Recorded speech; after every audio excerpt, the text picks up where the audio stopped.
Okay, so it's my belief that this should be beginning and ready to go. We'll see. I'm opening myself up a nice little chat window as well. See how the chat window goes. All right, let's get started and just see if this is working. Hi, anyone who's kind of popping in and paying attention. I'm going to be trying something a little bit interesting and different, something I've not really done before. I'm going to try live streaming some open source software development. Saw some people talking about this and talking about they liked it and they thought it was interesting. So I thought I would give it a shot, see if anyone gets any value out of this, finds it interesting, any of that sort of thing. For those of you who are live, YouTube has a little chat window. So if you want to ask questions, you can use the chat window. Please use the chat window in preference to Twitter, just because I'm going to try not to load Twitter because Tweetbot's a ram hog, and using the streaming software is already eating up more of my RAM than I really wanted. We're probably going to have some really fun test runs through this session. It's going to be good. All right, so if we get rid of this, I don't need that, or that, any million Chrome windows. This is the actual issue we're going to focus on. So for those of you who don't have the screen big enough, I'm going to be looking at Hyper-h2 issue 194. So this is the last feature improvement that I'm going to add to Hyper-h2 before the 2.3.0 release that's upcoming. That 2.3.0 release is really important for Twisted, so I want to ship it out, which is why I'm focusing on this work right now. But this all centers around a very important HTTP2 header compression feature, which are called never-indexed header fields. For those of you who haven't read the issue, the quick summary of this, HTTP2 lets you compress certain header fields by referring to them by an offset into a table. So you can send a header field and say, please put this in your table. And then every time I send this header field again, I'll refer to it by number. So this is really great if you're sending repeating headers like user agent or something like it. That feature is fine, but there can be problems with proxies in between. So header compression is what's called point-to-point rather than end-to-end, or sometimes called hop-by-hop.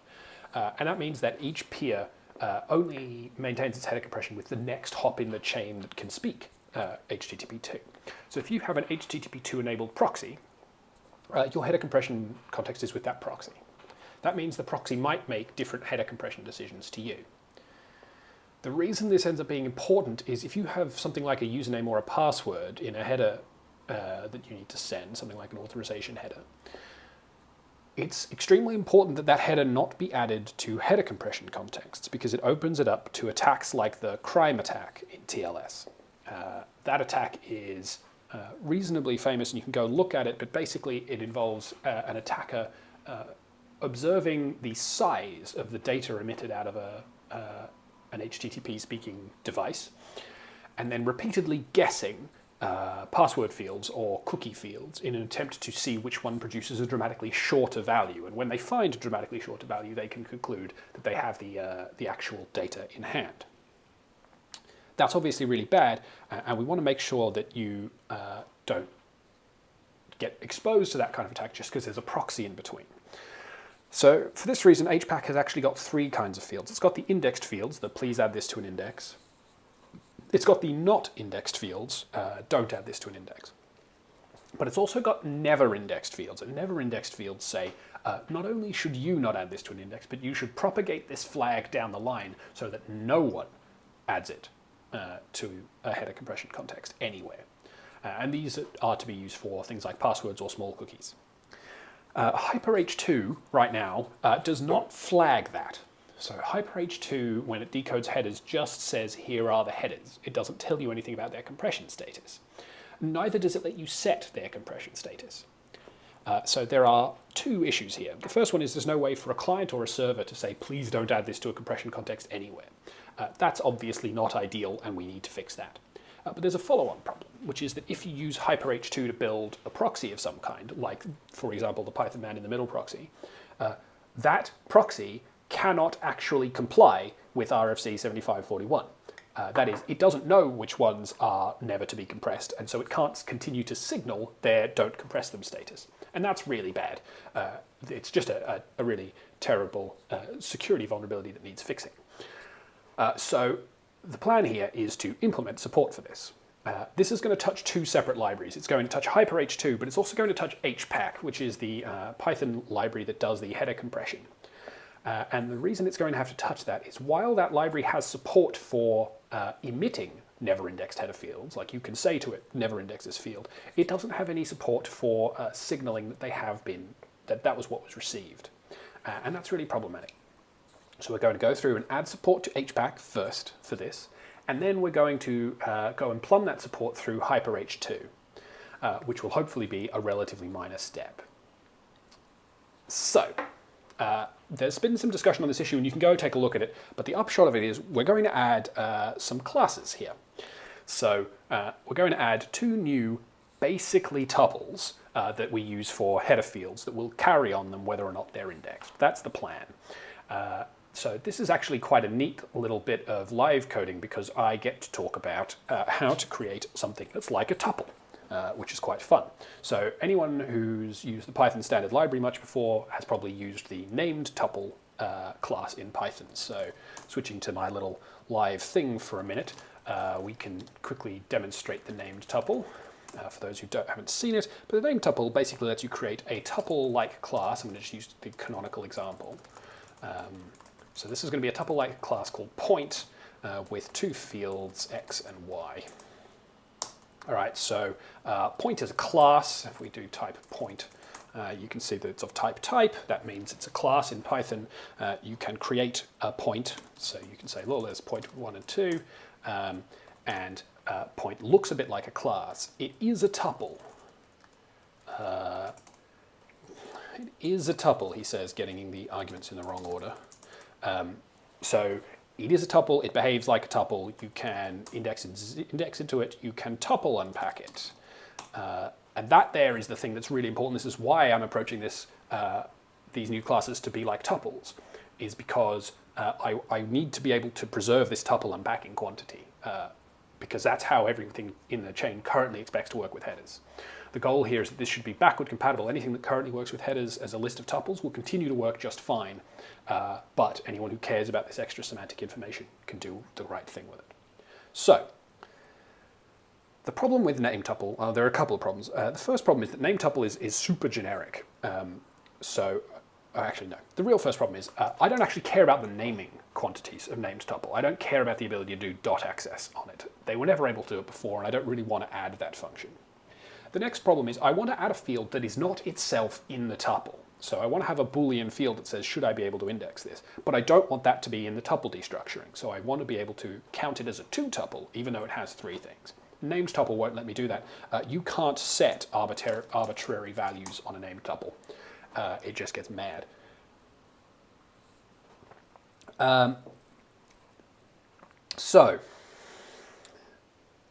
Named tuple isn't very good. The other reason named tuple isn't very good for this, and I'll show you,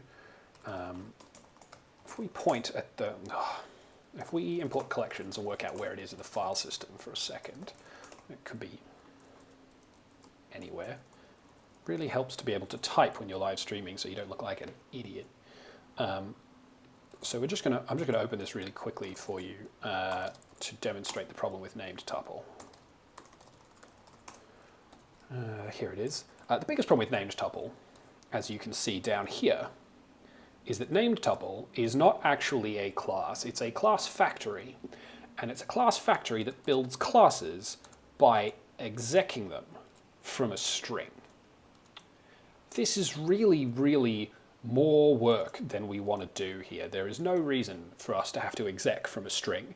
The class we want can be defined statically, only once, avoiding this crazy execing and all this ridiculous overhead. So basically what I'm going to do is boil the named tuple right down to its kind of core structure, the very basic thing about it, and then use that from there. I'm not going to ignore almost all of the fancy stuff that named tuple gives you and just work directly on a basic thing. So I'm going to swip over. This is text editor in HPAC, and I'm not going to pretty up my development process at all. To put it another way, I'm not going to pretend that I would do this in a test-driven style. I would not do this in a test-driven style. So I'm actually going to do the basic implementation of the data type first, and then test that that data type behaves the way I want it to, and then carry on from there. So, very first thing is we're going to need a new file, and I have a style of, whoa, that's a real bad start. There we go. I have a style of writing, putting at the top of files that I'd like to keep using, and this file, there we go. This file is going to be called, let's call it struct for now.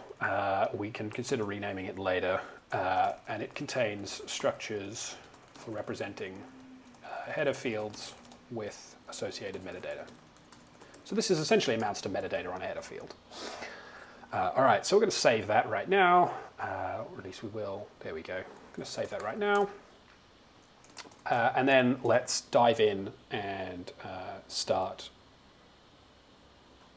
implementing some stuff. So I've very helpfully for myself already written out how I believe these classes are going to need to look.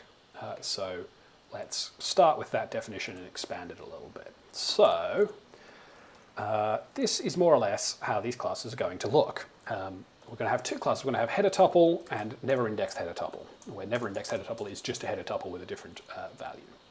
So let's actually, before I write this docstring, let's just briefly look at this and try and understand exactly what it is I'm doing. The key bits here are this slots declaration, this indexable, and then this new. There really is nothing else to this, which is why, of course, there's no extra code. But this isn't magic at all. This is very, very simple. So let's deal with these backwards. The new bit first. In principle, I don't need to override new. The reason I'm overriding new is because if you don't, it's because tuple, the actual tuple constructor, doesn't take arguments in a comma-separated form. Its argument isn't iterable. This is something that you actually usually don't notice in Python because usually you use the special shortcut syntax, which looks like this. So that's normally the way we construct a tuple in Python, and so it looks like it's a comma-separated argument. But if you actually use the tuple constructor and you try and do that, you'll notice that it explodes. And that's because the tuple constructor takes an iterable. I really don't want to do that with this header tuple. It's one of the nicer things about the named tuple that it doesn't do that. So that's why we've defined this, this new here. All this new does is it takes a var arg list, star args, and passes it as a literal tuple into the tuple new. For the record, the reason we have to use new here is because tuple doesn't have an init. Tuple doesn't have an init because it's a magic C class, which is all kinds of sad. So that's why the new is here. The new does exactly that one special thing, and that's it. Indexable. Indexable is the actual thing we want. It's the bit of metadata we're carrying around on the header tuple. Is this field indexable or not? That's it. It's not very smart or anything like that. It's just a quick Boolean. We can check it. It either is or is not indexable. And really importantly, it's not it's not in the tuple itself, right? So the tuple is going to be a tuple of whatever is put into args down here. Indexable is not in that, so it doesn't affect the tuple unpacking, which means it maintains that little property I wanted, which says, for the love of God, please don't tuple unpack this. So that explains that. Slots is the remaining one. So those of you who don't know about slots, I'm not going to go into them in real depth here, but slots allow you to create memory-efficient data structures. Python, by default, its classes are dictionaries, and dictionaries can be quite large, and they have dynamic attribute access. Slots lets you specify that certain values should not be stored in the dictionary, but should instead be stored essentially as offsets in a C structure. I don't actually have any data fields that I need to store in that manner. But I don't want a dictionary here. I don't want the extra overhead. So this empty slots declaration is here that basically says, please don't use a dictionary, but I don't have any data for you. Interestingly, for those of you who are used to the notion that brackets don't make the tuple, a comma does. That's not true for an empty tuple. An empty tuple is brackets. And I need it in both cases. Slots does not inherit. So when you subclass, you lose slots. That's why we need it in both places. All right, so this is a good start, but we need some doc strings. So let's explain a little bit about what we're doing.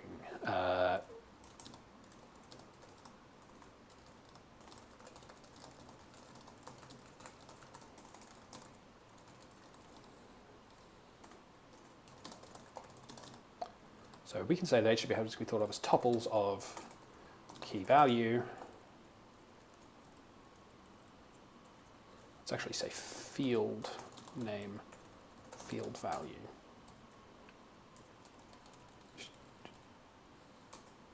So a single header block is a sequence of such tuples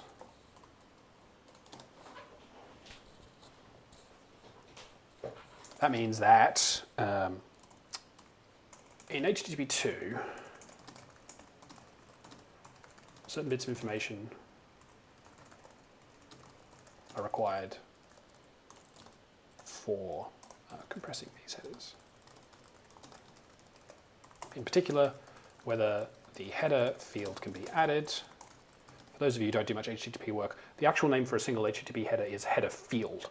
When you say HTTP header, that actually is the header block. I usually try to use the word header block and header field to disambiguate, because if you just say header, people tend to think of a single key value pair. So in particular, whether the header field can be added, safely added to the HPAC compression context. This class stores a header that can be added to the compression context. In all other ways, it behaves exactly like a tuple.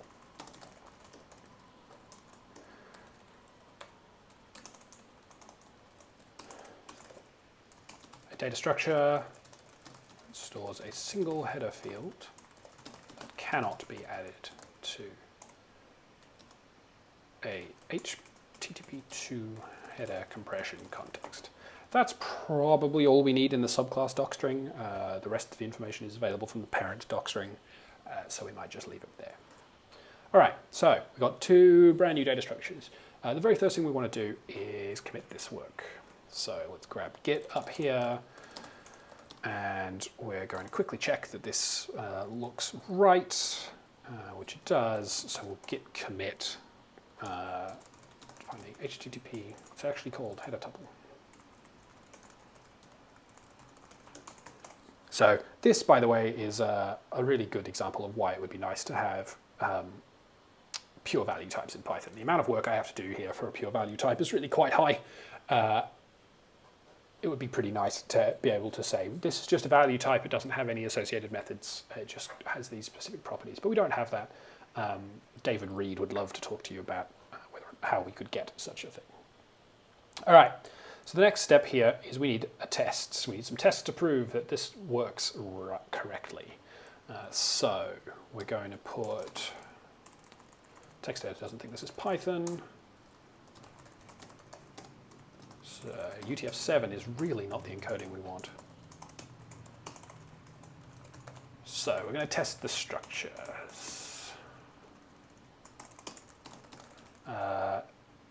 Test for the header tuples is probably a good enough docstring here. So all we're going to do here is write some tests that validate the behaviors we expect for the header tuple. So what are some things? Well, firstly, it's a header. It's a tuple rather, header. It's a tuple. So this is a really easy test to write. We should put a docstring here just in case. Header tuple. Objects are tuples. All right, so we're going to need an import from hpack.struct. Import header tuple, and we'll add never indexed header tuple as well. All right, so this is an easy test to write.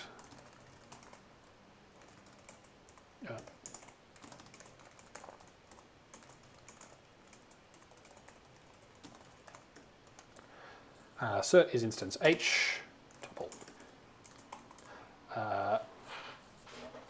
We know that. We should assert they unpack properly, which is, strictly speaking, implied by is tuple, but this is a fairly important criterion and I want it enforced and explicitly stated. So we'll add it as well. So this says that header tuple objects unpack like tuples. So we have a header tuple here, and we say this, k equals name, b equals name. No, it doesn't. B clearly equals value. All right, that's another solid test.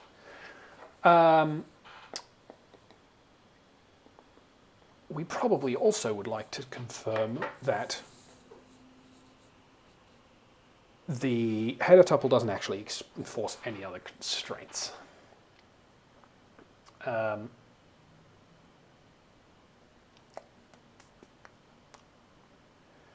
This is always one of those tests where I stop for a moment and I ask whether or not Hypothesis, Python testing library, could get me more value than what I'm getting just from doing this. I think the answer here is no. I really don't think there's anyone that's going to believe that name value are special or magic here. So I don't know that adding a hypothesis test here is useful. On the other hand, in the unlikely event that David McKeeve is watching this stream and has some suggestions, by all means, pull requests are welcome. All right, so that tests that. We should also test the Boolean property. Header tuples are indexable. So header tuple objects can be indexed. So when we create a header tuple, then assert h.indexable. Another easy test. We can also add a similar test, test never indexed tuples are not indexable. Another really easy test. So never indexed header tuple objects cannot be indexed. This is just this here. We're not going to test that there are specifically are Booleans. That's an additional constraint we really don't need. All that matters is are they truthy or falsy. So this is just assert or assert not. Do we need any other tests here? Well, there's a question about some emergent behaviors here. Because of the way this class is written, it doesn't override equality. Because it doesn't override equality,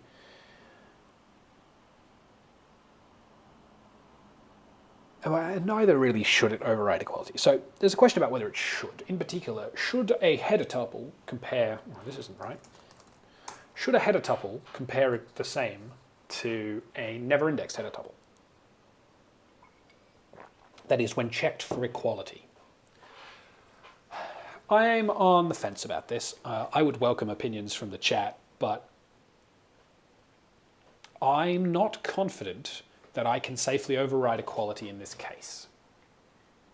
And the reason I'm not confident about it can actually be demonstrated with a little bit of live coding. Let's just work this out. So let's define a header tuple. It's from tuple. Indexable equals true. Slots equals this. Def new self args return tuple new. I think new's a class method, isn't it? Yeah, it is. Let's do that again. Indexable slots def new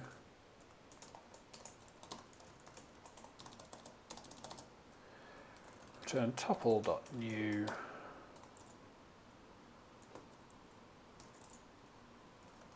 class args. Okay, so we've got a header tuple here. If we do This is not really a great. Let's now further subclass header tuple. Can't call it comparatuple. It's a great name.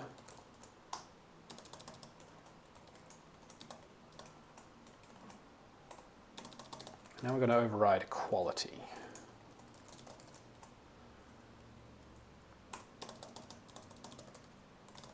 This should only compare the same to other comparatuples. Always compares the same to other comparatuples. This is really longer than it needed to be. I just need to return is instance other comparatuple, but it's too late now. Hooray for the interpreter. All right. So we've got T and T2 is a comparatuple of name value. And T3 is just a literal tuple, name value. So T1 and T3 should be equal. Oh, T1 doesn't exist. I'm actually just going to create it. T1 and T3 should be the same, and they are. T1 and T2 compare different. T2 and T3 also compare different. Looks like you can safely override equality. That's interesting. I really didn't expect that to work. Okay. Well, in that case, I'm inclined to say that we should try this. We should define an equality method.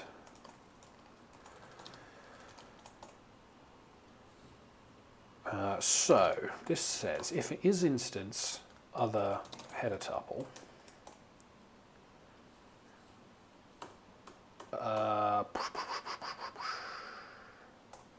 then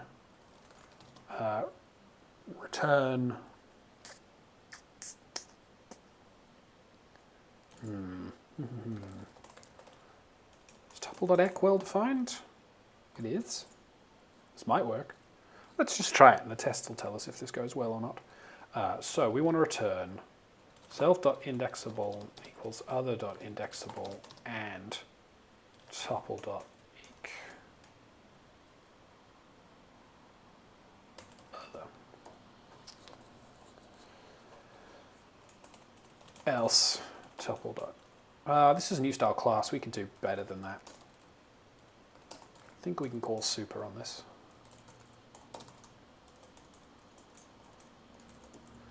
Now, of course, this is stupid long.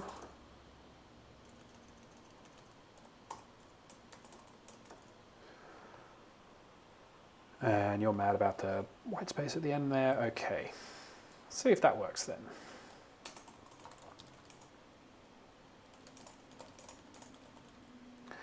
Now, this actually tests in a very specific way. So this says that if they are if they're both instances are header tuples, they compare with indexable, but otherwise they don't. And that's quite important, I think.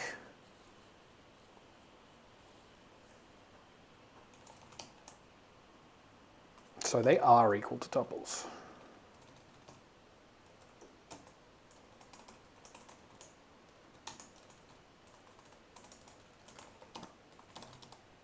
And never indexed header tuples equal to equivalent tuples. Now here, we're going to use a bit of PyTest, because I want to test this for both classes. So we do PyTest mark parameterize class over header tuple and never indexed header tuple. So T is going to be equal to name value. T1, T2 is class name value. Assert T1 equals T2. All right, that's fairly safe. Next up, test not test equal to self. This tests that both classes are equal to other equivalent instances of themselves.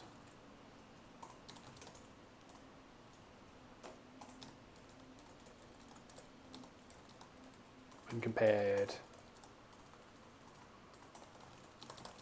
class, very similar to this test, but now both are instances of class.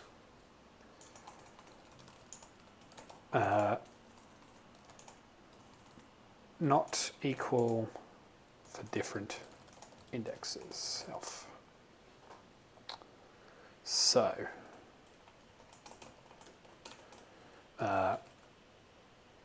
compared not equal to equivalent.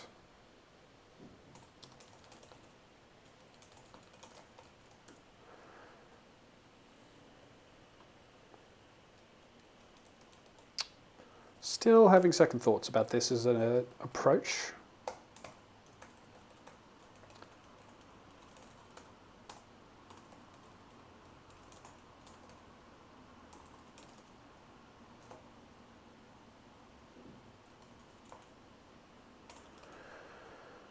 This is not a real thing.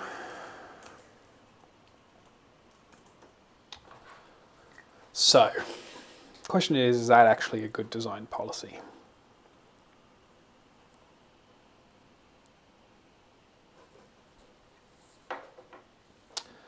This is why you should plan ahead, kids, as I should have thought about this issue before I started streaming, rather than after, because now I'm just going to have to publicly puzzle aloud, use you all as a gigantic rubber duck. So, I can see two arguments, one to say they should compare not equal and one to say they should. Reason to say they should compare not equal. They should compare not equal because they have genuinely different semantics on the wire, like they're not quite the same. On the other hand, they should compare equal to ensure that you can make comparisons between header fields from different header blocks and actually be asking about them semantically, rather than getting caught up in whether or not they were represented in the same way on the wire. And after having written all that code, I actually feel like that second argument is more compelling than the first one. I feel like actually I am more worried about enabling that use case than I am about enabling this comparison. There's not a lot in it, but I feel like maybe actually let's not do this. Let's throw that code away. Actually, I've just tried, I may as well tell you this now while it's here. Let's chuck away the equality test as well, which is good because actually it's just more code than I really want. After, of course, having thrown all that code away, I need to actually undo that because I would like the idea that they're equal to tuples to remain true. And we don't even want to throw that away because now we want to say they're equal to self and they're equal for different indexes. So that actually is the appropriate set of tests, just to confirm, enshrine in test form the equality. So again, for those who don't do a lot of testing, testing is enormously important to this project, and there is a good rule about testing, which is that if you don't have a test to enforce a behavior, then that behavior is accidental. Put another way, the tests define how the code behaves. They define the contract of the code. So with these tests in place, this means that this is part of the contract of these structures, which means you can rely on this behavior. Anything that I haven't tested should be assumed to be not relied upon. It's not entirely true, there's some transient stuff, but that's why I'm bothering to write tests for equality here, is to continue to enforce this behavior. And in fact, we're going to add a little bit more here, which is that we're going to assert identity doesn't play a factor. Do I need to parameterize test equal to self? Yeah, I do. Thank you, John. I do need to parameterize test equal to self. The joys of copy-paste coding. This makes this really easy. See, this is why live streaming coding is good, because I don't need to be paying attention to that stupid mistake. All right, so that's a whole lot of tests that should enforce some of this behavior, so let's test it. When I'm testing changes, I usually test in just one tox environment. This is all entirely out of laziness. I have all the Pythons installed for tox, which means it takes quite a long time to run the full tox test suite. I always run it before I don't even always run it. I usually run it before actually pushing the change, but even then, not always. This is probably going to run slow, which is because I'm doing H.264 encoding on the CPU. It's taking all of the CPU cycles. So my laptop will start screaming and this will take forever. 479 tests, by the way, are the result of having just the world's largest number of test fixtures. That's not even close to the world's largest number of test fixtures. That was just a straight up lie. The world's largest number of test fixtures belong to the cryptography project, who've got some stupid thousands of number of test fixtures, which they call vectors. I've got maybe 400 test fixtures, which are also quite slow. They run long header compression tests to validate that we can decode other implementations. They're very useful, they're not very fast. So, how are you all? Having a good day? Cool. All right. Tests are finished. You should feel free to answer that having a good day question. But tests are done, which is good, and they pass. So let's call that good for now. We'll commit these. Basic tests for the header tuple structure. Cool. So next up, now that we've got this header tuple structure, we need to take a look at the main HPAC code and confirm that it can handle them, because of course previously it has not. So we need an import from .struct import header tuple, never indexed header tuple. We probably aren't going to need both of these. No, we definitely are going to need both of these. I don't know what I'm talking about. So there are two cases here. The first case is we need to emit the correct header, and the second case is that we need to accept it. Let's deal with emitting it first. Emitting it works a little bit better because it's a little bit clearer. So emitting it's down in the decoder's decode method. I'm pretty good at naming, folks. You're going to be real excited about this. So this method decodes an HPAC header block. It does all kinds of fairly boring things, but the key bit is literal headers that don't affect the index table, literal no index.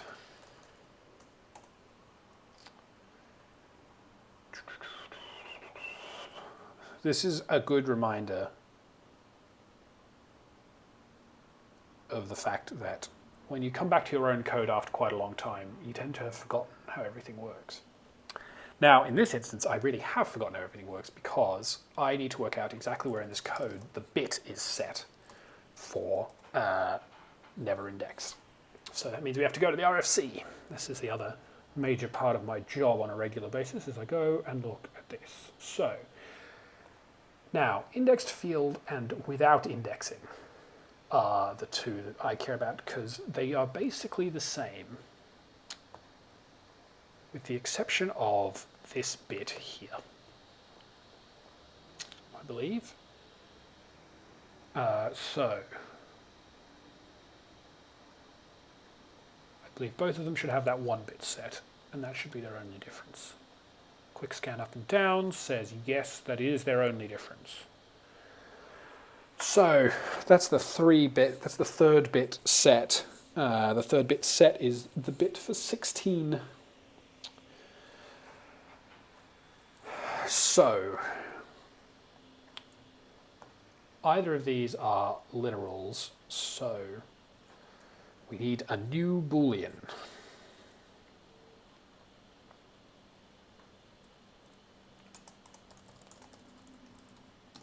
So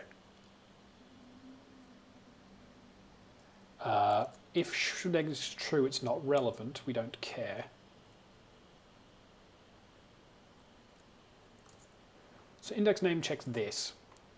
We also want safe to index. Let's do not indexable instead as the name. Let's try to avoid doing too much work.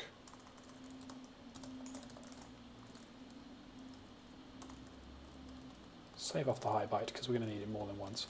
This helper function turns this into an actual byte, so I can do the bitwise AND on it. If high byte and OX 10 hexadecimal. If that is set, then it is not indexable. Okay.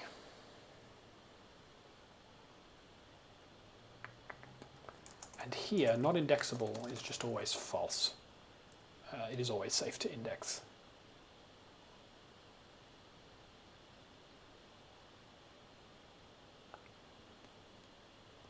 So we do the header here.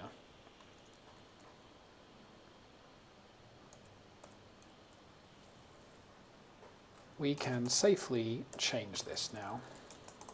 If not indexable, header equals never indexed header tuple, else header equals header tuple.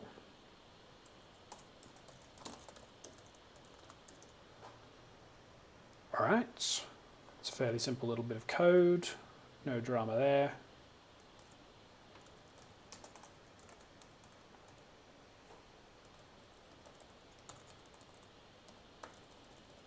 Let's add a little comment here to explain what's going on.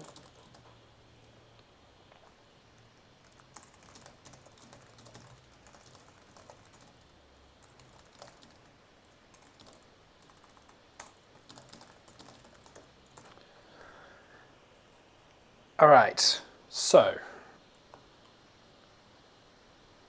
what we want to confirm now is that at no point does that header get chucked into a new tuple. If it does, we need to preserve it.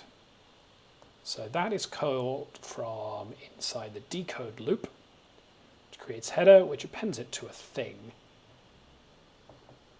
And here, I suspect, we'll create a new tuple. And it does. Cool. So, happily, this there can probably just be replaced.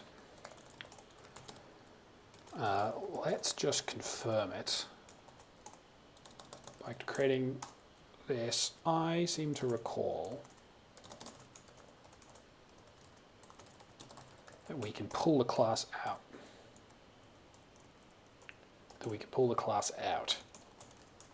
T.class type none type is gross.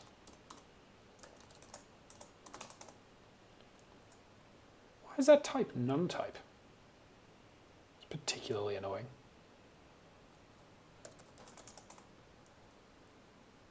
Apparently T is of type none type. That is somewhat odd. Let's hop into the Tox virtual environment for a second. And import header tuple.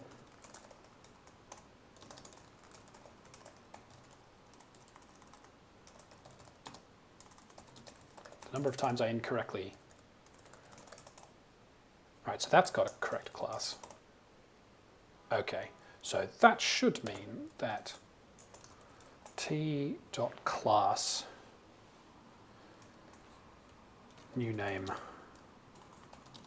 new value. Cool, that does it. Type T2 should still be, yeah, all right, cool. So that's what I thought was going to happen, which means we can just say header.class here, and that will preserve the class that was originally used for this header. This helper function just does some optional decoding of bytes. We don't actually care about it. We just desperately want to preserve whatever the original class was.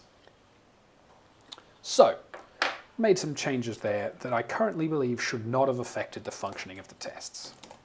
So It's always a bold statement, so let's try and prove it by rerunning the tests. In the meantime, how's everyone doing? Having fun?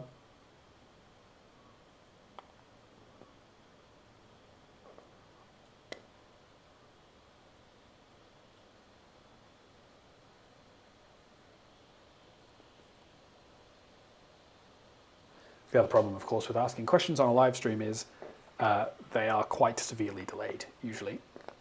Oh, well, that's a bad sign.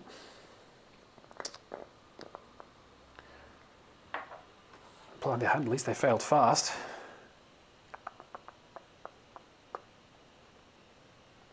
So the problem is we have a generator object floating around somewhere here.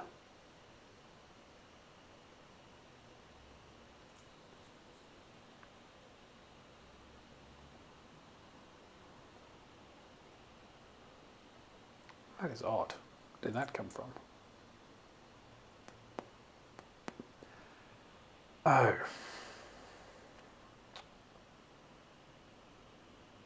We should probably...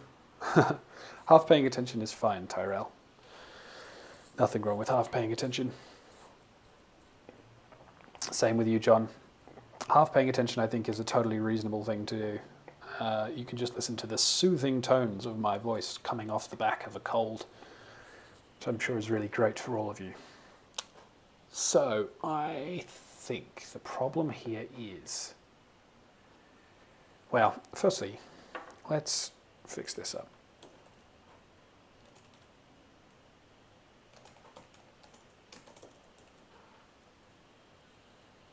We need to do that, which decodes indexed headers. Let's see if that helps. This is a bit shotgun debugging right now. I don't actually know where that generator expression is coming from.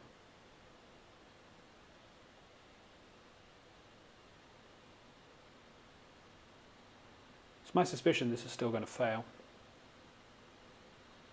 Yeah, and it does. Don't need to let it run through. That generator object, GenExpr, is just kind of crazy. Yeah, I know. Got such a soothing voice, it's wonderful. Let's just... Let's run that first test and try and work out what's going on. Okay, dropping into PDB. Let's create a new decoder.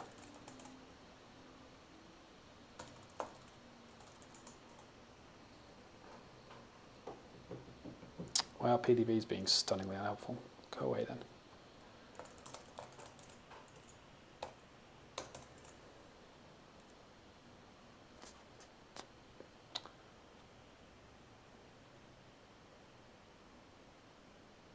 Oh, I see what the problem is.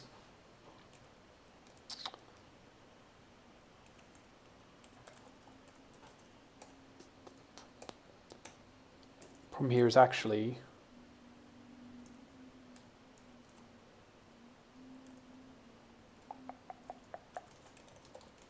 problem is not that I did that in the wrong place.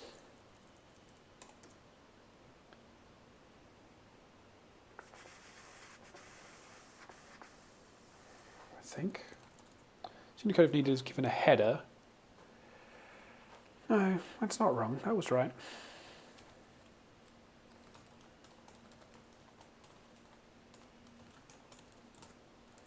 But it's presumably the thing that's not working.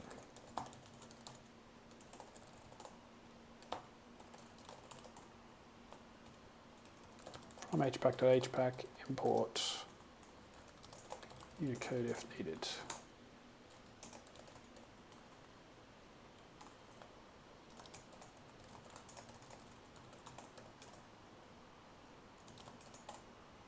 Oh, yeah.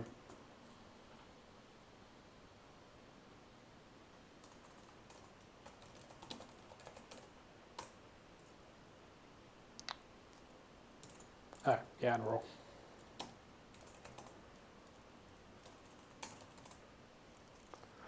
Okay, so that one works as expected. From hpack.hpack. Oh, yeah, I know why that doesn't work.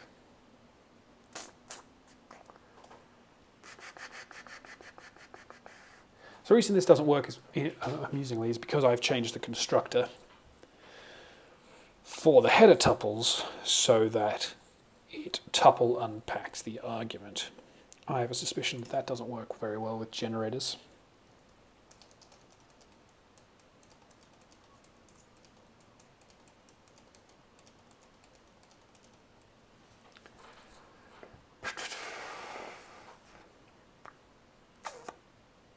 So, how are we going to sort that out?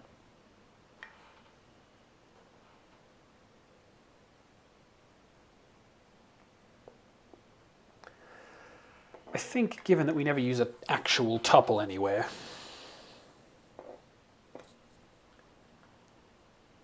it's probably safe.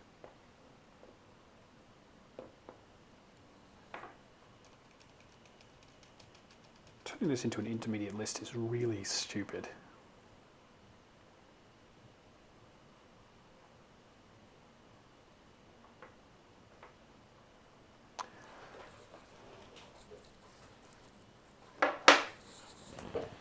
So the concern here is about doing this in a way that is somewhat fast.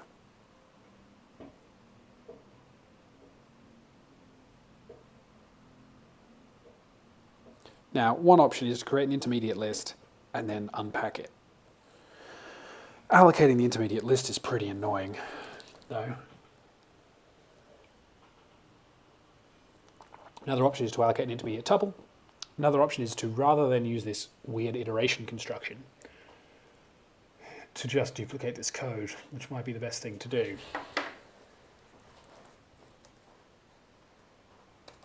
So this becomes 2 bytes I, header 0, else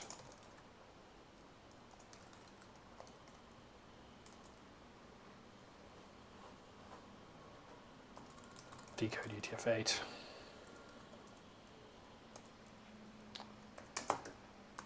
Because actually this generator expression is unnecessary.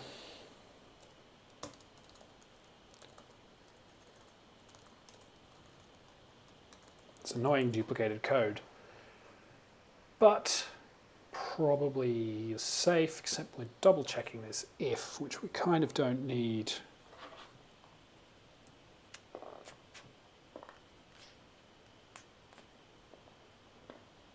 I think we've been favoring brevity over here a bit much. So we can say name is 2 bytes, header 0, value is 2 bytes, header 1. So if raw name value, that wasn't what I wanted to delete, else header.class name.decode UTF-8. We can do better than this actually. We can have it slightly simpler code. If not raw, name equals name.decode UTF-8, value. There we go, that code's a little clearer. See if that helped.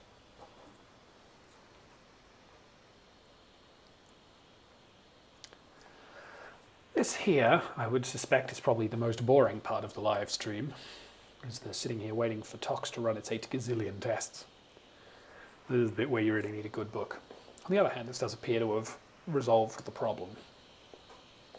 So this is a really common pattern that I encounter where I make a change, it doesn't work, and it requires some follow-on change elsewhere in the code. And I keep basically making those till I validated them. At least I haven't broken anything that previously worked. At least where it makes sense, of course, not to have broken those things. In this instance, we seem to be fine.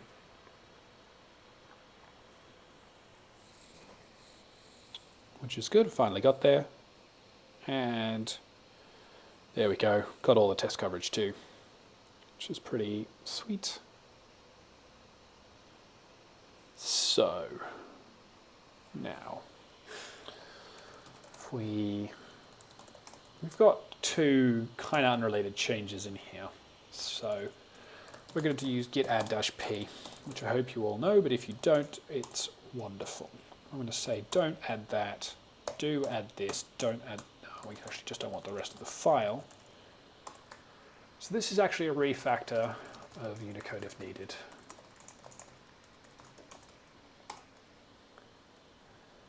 And then we can say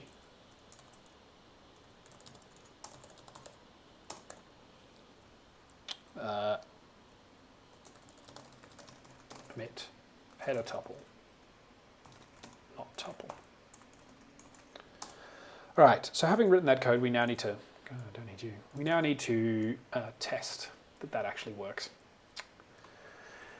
Now, there are a couple places we can do it. We kind of want a couple of locations.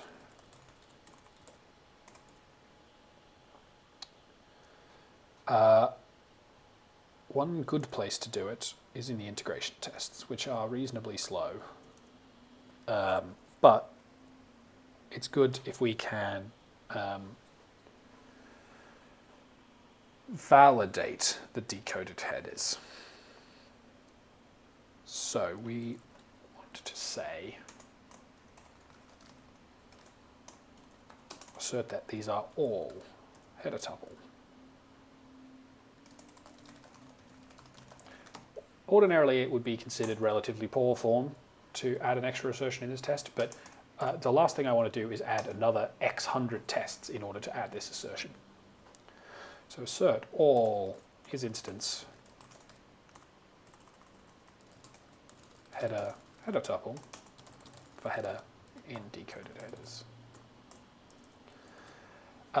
I quite like writing assertions like this. Assert and all work pretty well here. The same is true, well, the same assertion in this test, but with encoding we don't care.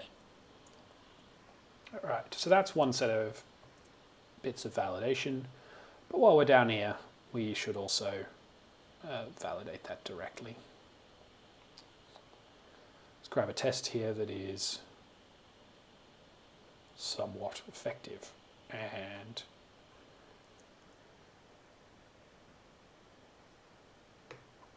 let's take this test down here.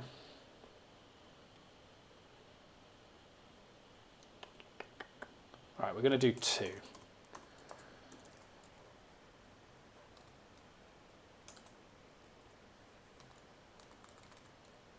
Emits header tuple.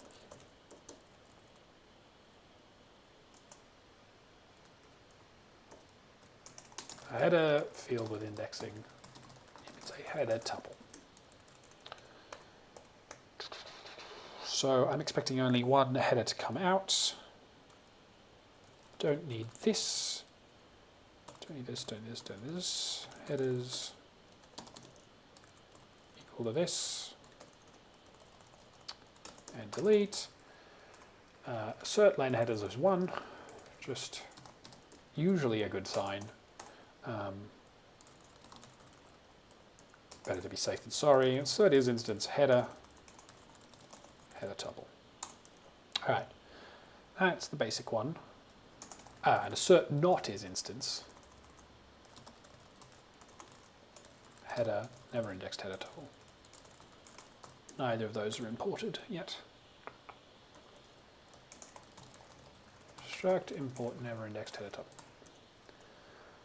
All right, now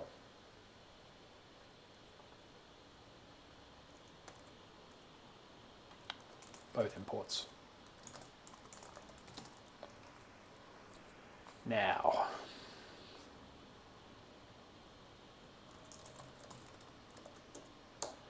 we want a second test, which is header field never indexed.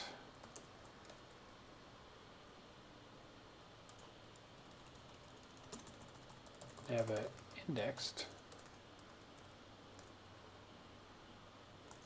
Never indexed header tuple. Now this is too long.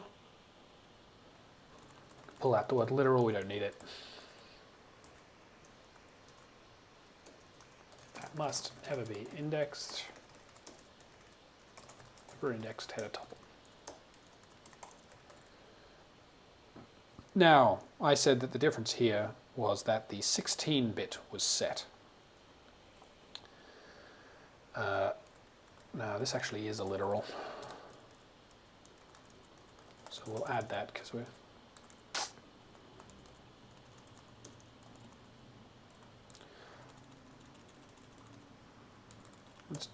literal never indexed. We'll use that because that's header with a literal name, but you can have a header with an indexed name as well, which we'll test separately. So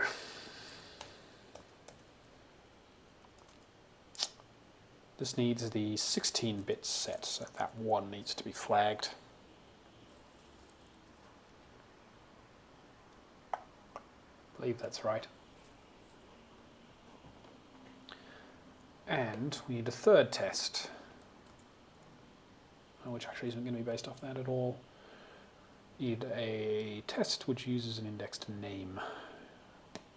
Index name and a literal value. Here we go.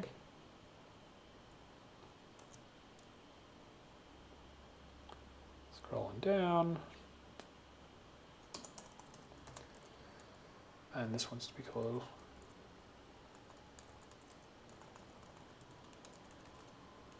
test indexed emits. This is a pretty stupid name for a test, but we're going with it anyway.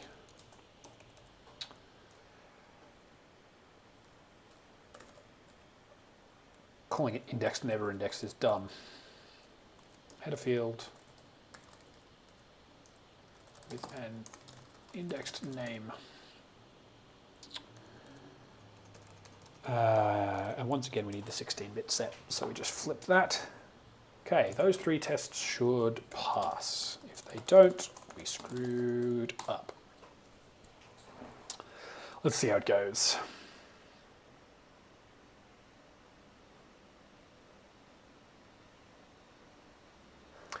The YouTube analytics on this stream are pretty funny, in that currently mostly what they say is that the people who were watching gave up. Which I find to be quite amusing. I'm also assuming they're wrong though, because the YouTube analytics were saying that only one person was watching, and at the very least Tyrell and John both responded when I last asked the question. So presumably it's somewhat more than 0 people.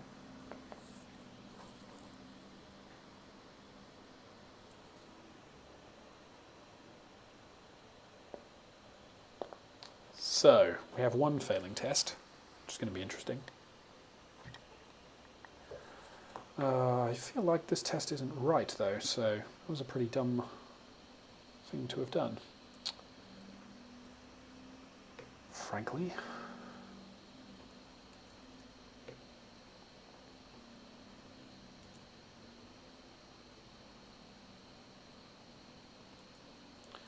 Boy, when I'm running talks and the live stream, everything slows right down. Those two things do not go well together.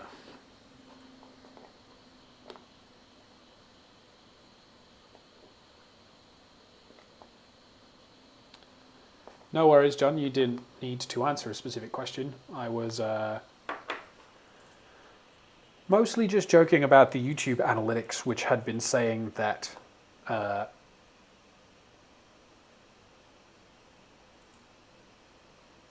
there was no one watching, even though both you and Tyrell had previously answered questions, which I thought was odd. While you two are there, how are you finding the quality?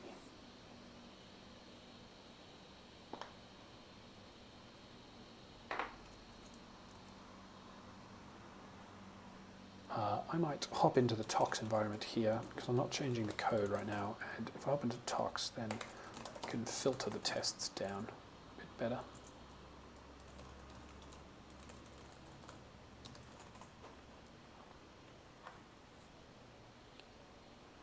Okay, both of these tests fail. For different reasons, which is particularly confusing.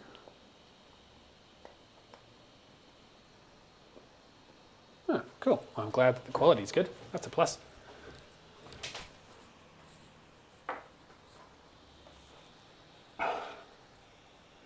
So one of them is just mad, and that's about decode integer, which is probably my fault. So we need to hop back and look at what I actually did here.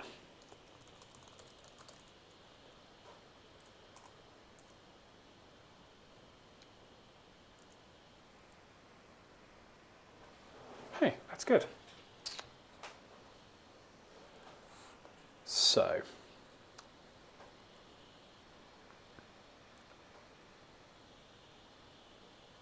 oh, that makes sense, Tyrell.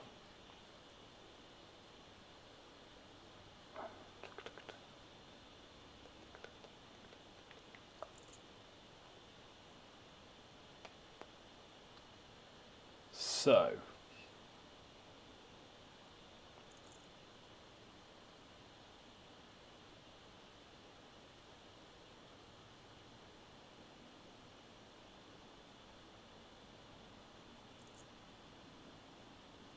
question becomes, what's going on here? So,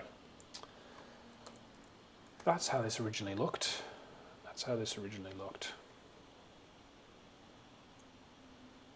It's the first one. Field with an indexed name.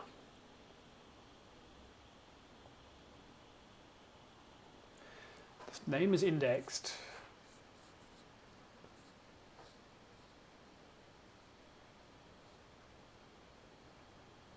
Oh, I think it's that just that should index is not.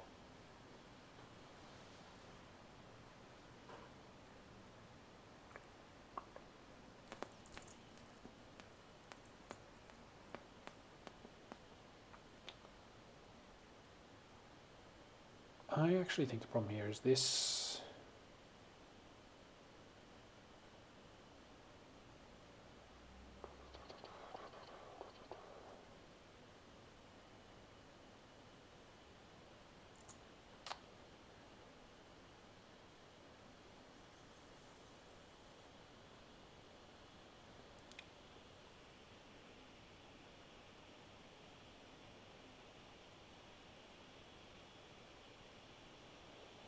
All right, let's go back to the representation here and just decode it in our heads. OX4 should be, it's the way this works normally. If we head back up, is we look at the top byte.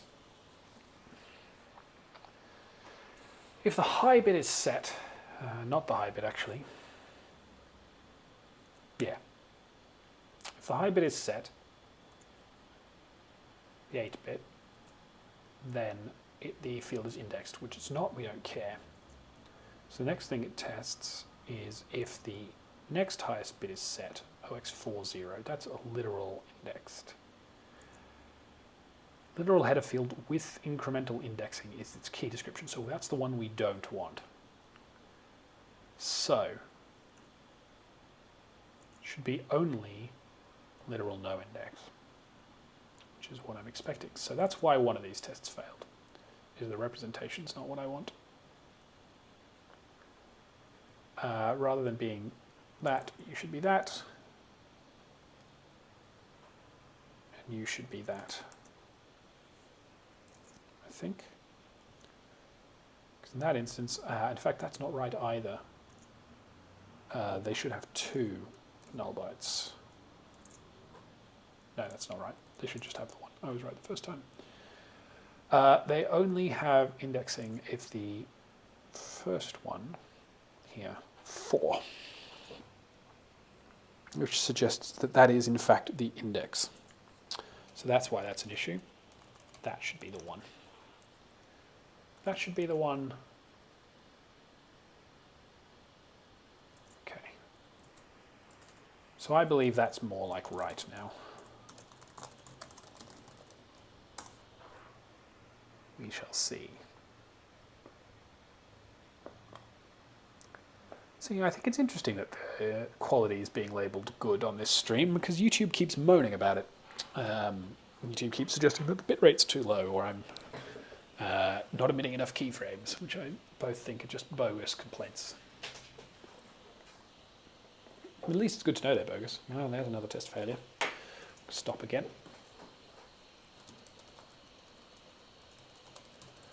All right.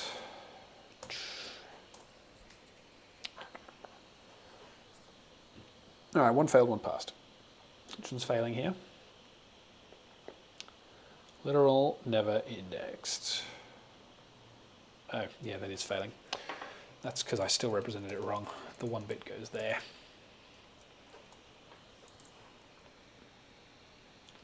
It's always the first byte. There we go, better. All right, let's try with tox then. Run the whole set.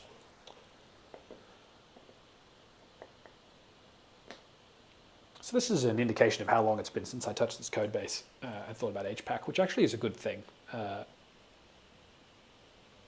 It essentially means that this has worked more or less without concern since I wrote it. I've needed to do relatively little in the way of changes, which I'm frankly considering to be a win. I think the last major change I did to it was to auto-lint. Added a linting tox environment and added a linting Travis, whatever. Also environment, I think, actually is the word for Travis.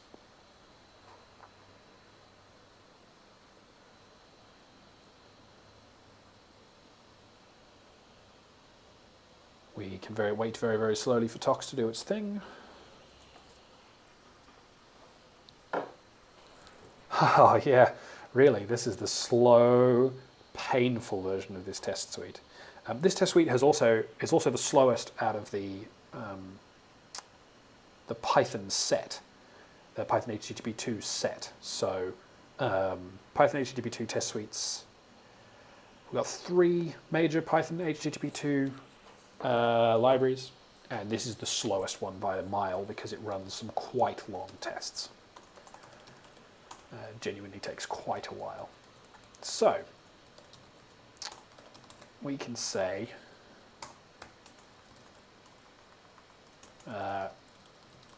test return types for HPAC headers.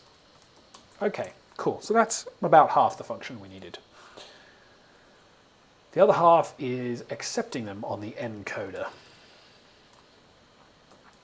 So the encoder currently accepts either an iterable of tuples or a dict. And when they're an iterable of tuples, they could be an iterable of 2 tuples or 3 tuples. This is how we previously did never indexed. Now, we are going to also allow header tuple and never indexed header tuple. This is somewhat annoying. We're essentially just adding a gigantic chunk of extra input values. But that's the only way we can do this in a backward compatible manner. So it's the most convenient option we have. So, iterable of tuples, an iterable of, that's how you spell iterable.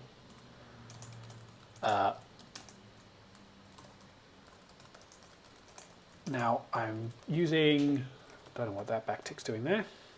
I'm using, should have been here. I'm using the Sphinx autodoc links here because I will be adding in the autodoc for these tuples.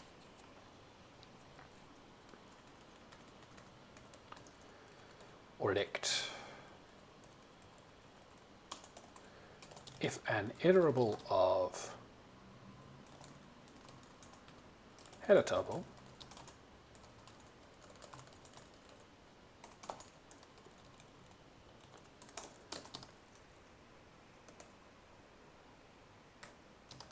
tuples must always be 2 tuples instead of using as a third tuple entry, use never indexed header tuple. So Tyrell, you say you wish your test suite was this fast. How many tests are you running? Because that's only running 500.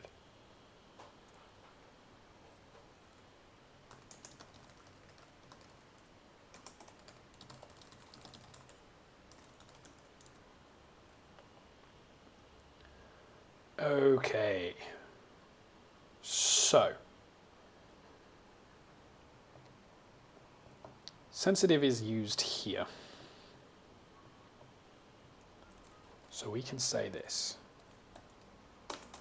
If is instance header tuple, sensitive equals header dot indexable, not header dot indexable, they're inverted. Else, elif len header greater than 2, sensitive equals header 2, else sensitive equals false. And we can actually put that branch out by saying sensitive equals false by default. And we don't need those two lines.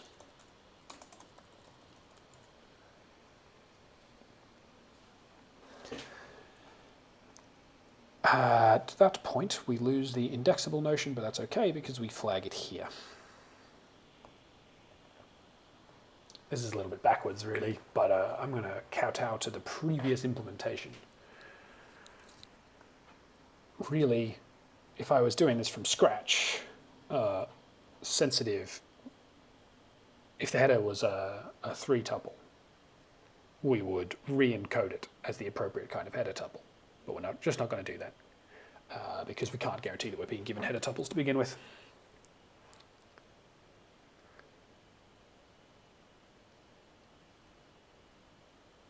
Okay, so that's fine. Let's again confirm. Now, the test suite will fail because we'll miss a branch, but that's okay.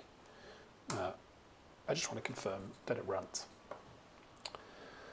And none of the tests fail, rather. This is just another confirm I didn't totally screw it up.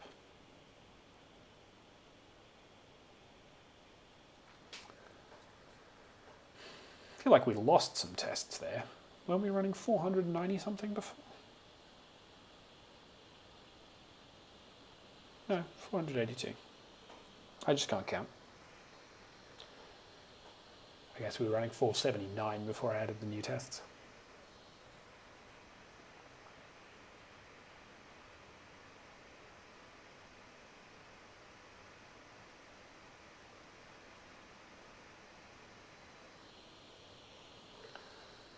So the other question, while we have some moderate downtime for the streamers, is how much value do you think this is providing? Like, is this interesting? Is it worth doing? Is it just a kind of not a good enough return on time investment for both you and me, for you or me? Like, it would be interesting to know what value is being provided, if any. Feel free to chuck that answer in the chat in a quiet moment. In the meantime, I'm going to deal with the fact that those tests all pass, which is great. So now we just need to test that they basically need to write the reverse version of these tests, which is happily easy enough to do. We're just going to grab these 3 tests, pop them over here.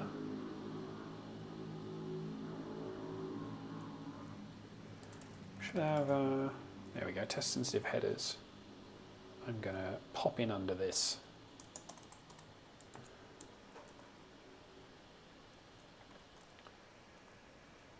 Test header tuple allows indexing. Tuple emits a representation that allows indexing. So we're going to have an encoder now. And we're going to have header set, which is just header tuple. Oh, no, actually, we can just pretty much steal exactly this, because it should produce exactly the same set of results. Throw this away.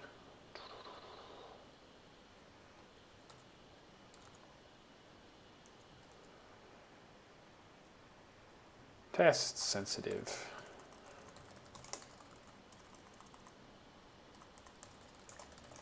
Header tuples.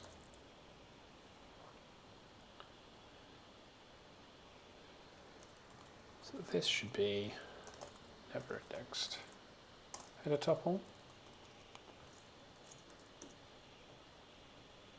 So that validates that. These can all get rid of trues.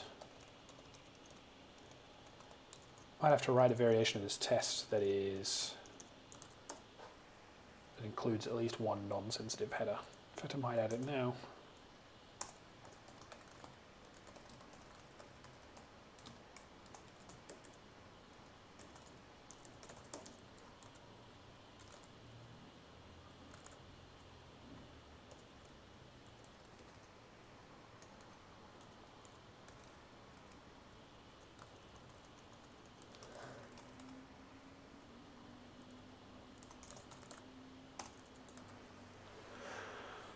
I'm glad to see that you're getting something out of it. You don't have to have any input right now, but at some point it would be interesting, I think, to get a feel for what would add or provide more interesting value for you.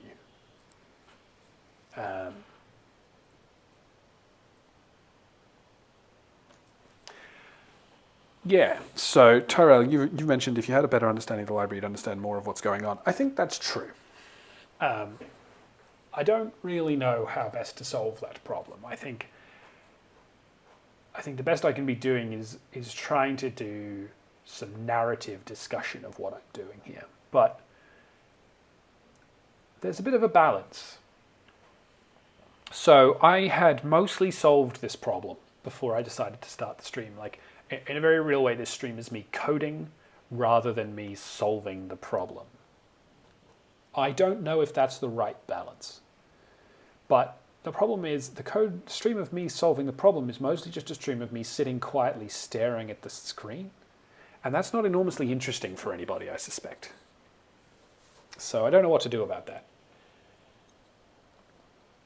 I have no good suggestion, really. I don't like this test, though, so I'm going to change it slightly. I'm going to try... I'm just going to swip this to here.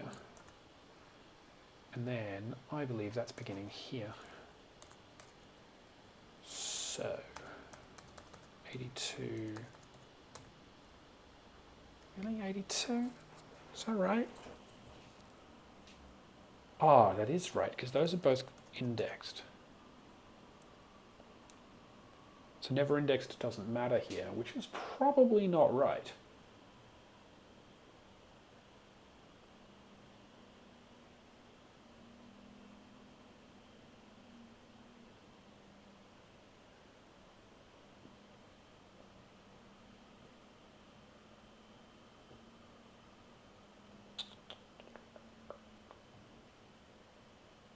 So that's a very real question.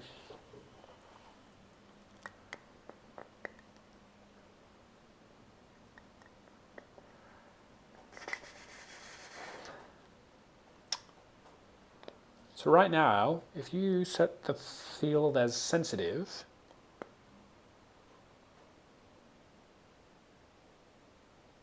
we don't... If you set the field as sensitive, but it's actually already in the header table, we still emit it.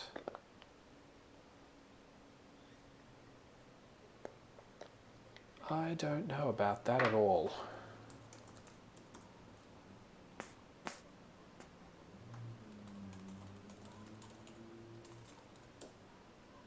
Very mixed feelings about it.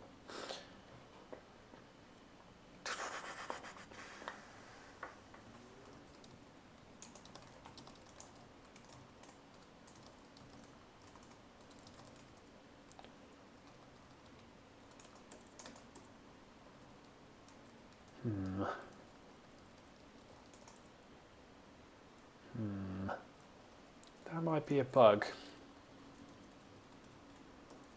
I think it probably is. So I'm just briefly going to rewrite this test.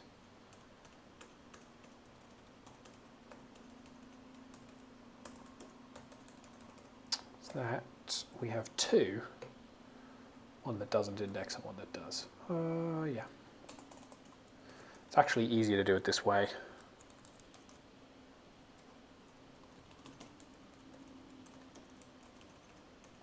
Never indexed. So it's easy to do it this way because it means I don't need to guess the output of the Huffman encoder, which is upsettingly more convenient. 8741, and then these can all be never indexed. Might have to ask some people about whether or not they think that's right. I'm on the fence. So, for the streamers, the behavior I'm talking about here is, right now you flag a header as sensitive, and that says don't add it to the header compression context. Fine. It's no big deal, that's a reasonable request. However, if that header is already in the header compression context, we continue to emit it in its compressed form. I think that's wrong.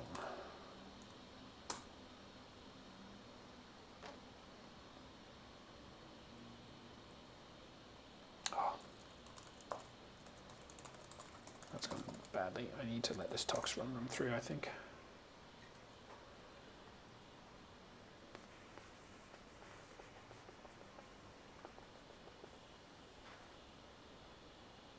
I know I don't need to let this tox run through, I just also don't need to.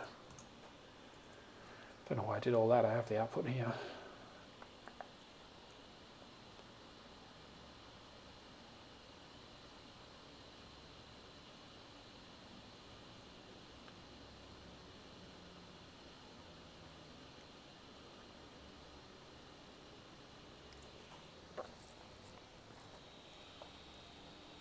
So Python's output for this kind of error is never very fun.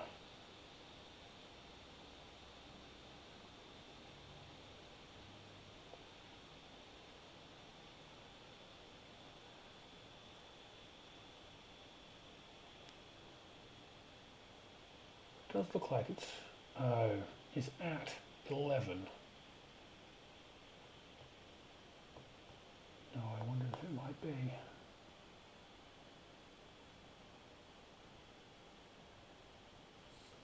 That raises a good question. Is that actually 10? Yeah, it probably is. Okay. So that makes this 87. I can't even, that's not right either, surely. I think it makes this 07.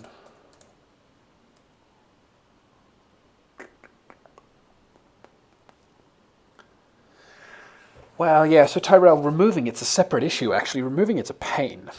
Evicting it entirely from the header table is very, very tricky. And possibly also not the actual thing you want to do. It might, I think it's probably good enough just to stop using the compressed representation of that header. But I'm not sure about it.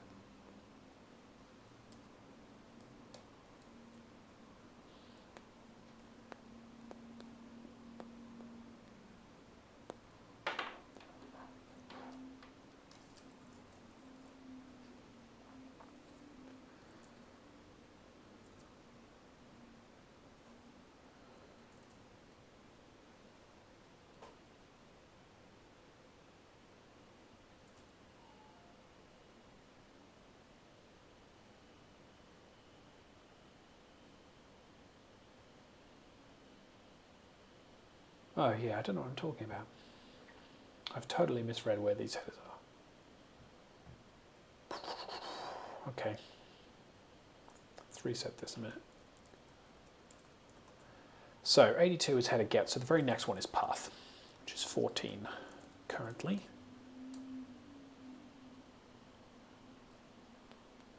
Path is in the table at 4. So that should now become 0, I think. But given that that's a capital D, that doesn't look like that's what it's expecting.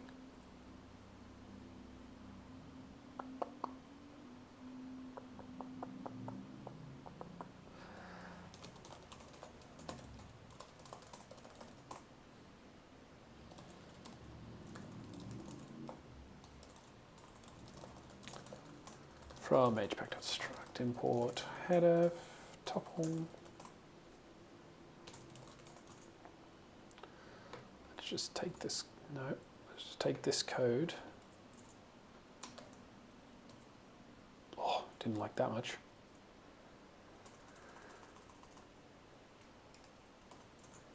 Let's do this then.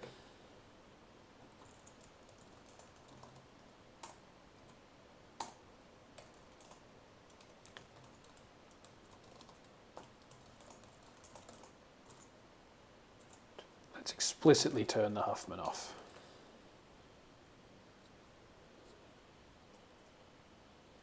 I think having the Huffman off just makes the whole thing much, much clearer.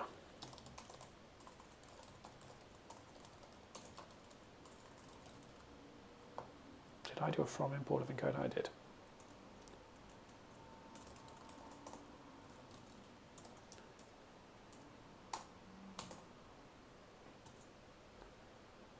What's D here? It's clearly not 14, right? Is it 24 then?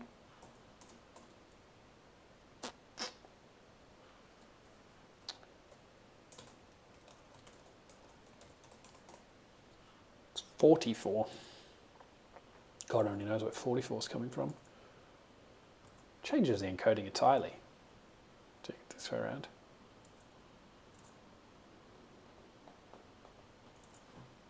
Why is it doing that?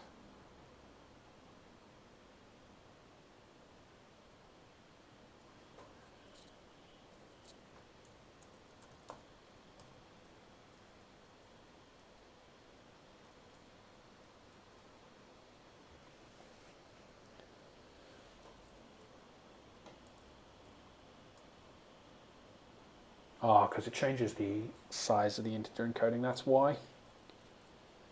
That's fairly gross.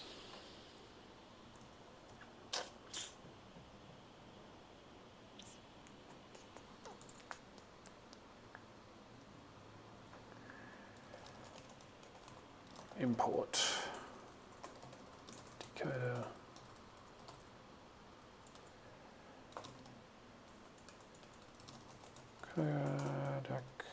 Decode T.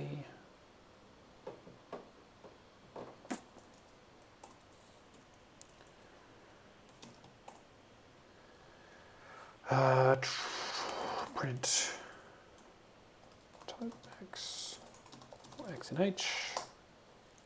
Header tuple, header tuple, header tuple. Yeah, so it is doing the right thing. So D is 44. Why has that become 44?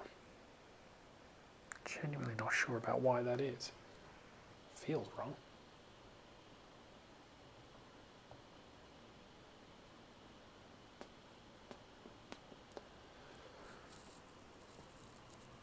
I suppose it's because it's no longer without indexing.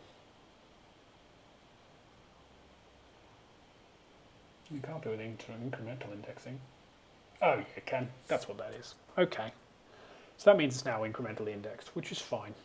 I don't care about that particularly. So it's 44, and then I think it just loses the very next bit. The very next byte out of it, rather.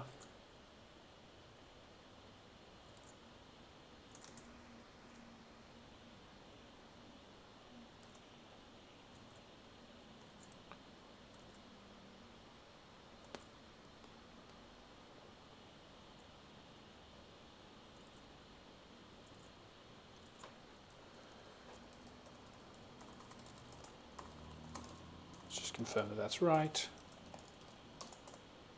That's 6A. What the hell? So it's 44B. Oh. No, I don't know what that's up about. B/Jimmy School.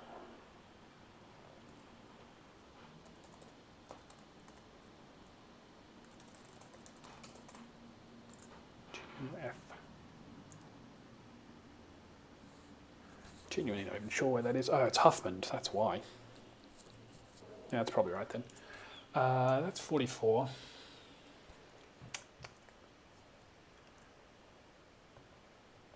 So custom key is at and tab.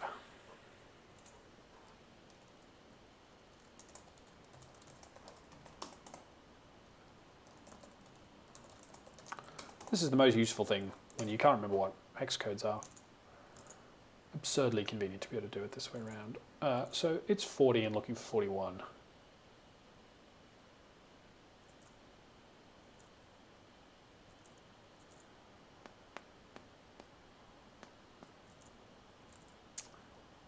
I feel like that's the only logical place. So let's try it. Let's see if this works.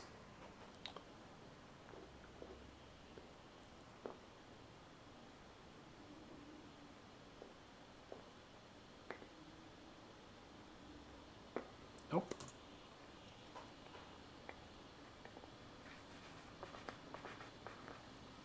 So we've got an at and a 10 now.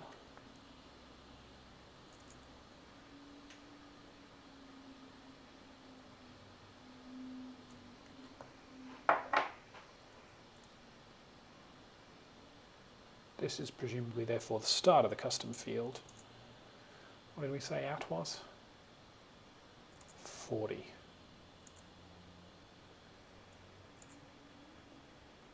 Oh, yeah, that's because it's now allowing indexing, right?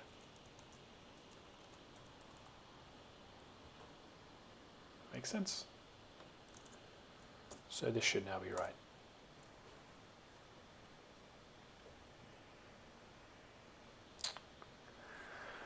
You know what they say, nth time is the charm. YouTube's now very complaining about the quality of the stream. You still doing fine, folks?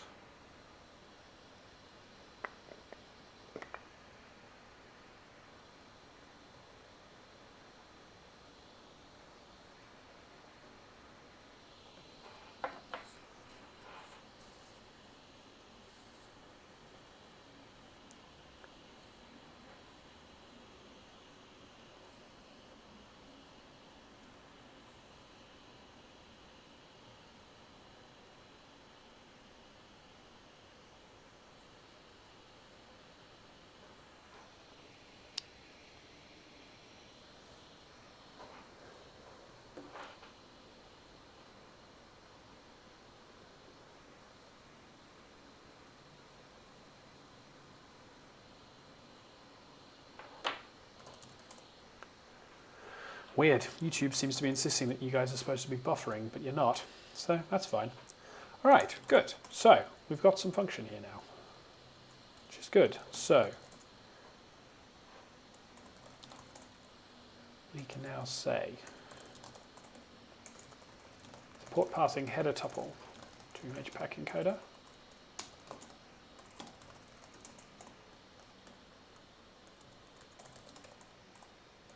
Test passing header tuple to HPAC encoder. All right, we need to do some doc changes just to make sure all of these are in the right place.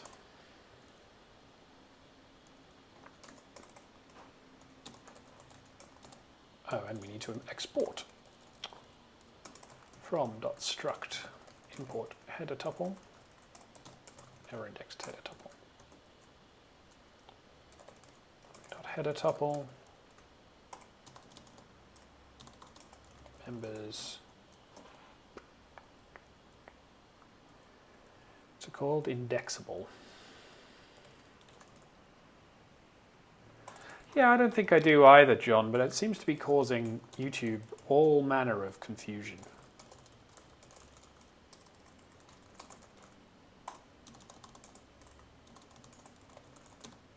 Members indexable. Okay, that's got the API changes for it. That's got the export changes for it. We're going to add these to all.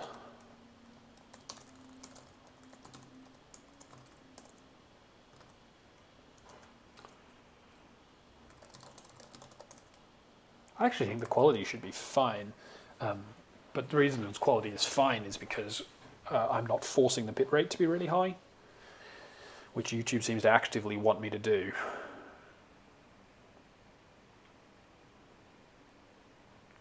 Again, who knows what YouTube's up to, doing all kinds of weird stuff. Okay. What are we doing then? That's the dock stuff. So we can say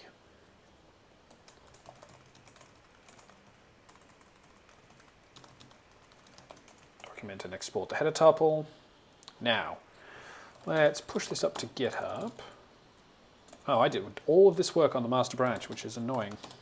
Never mind. Create a branch called header tuple. And then just reset the master back to wherever we were. Here.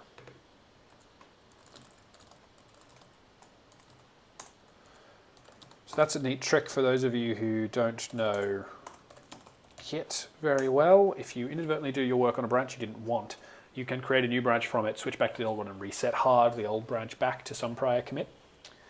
And that fixes the problem. So the old branch ref now points to the appropriate ref, and you have a brand new branch that still points to the series of commits you just did.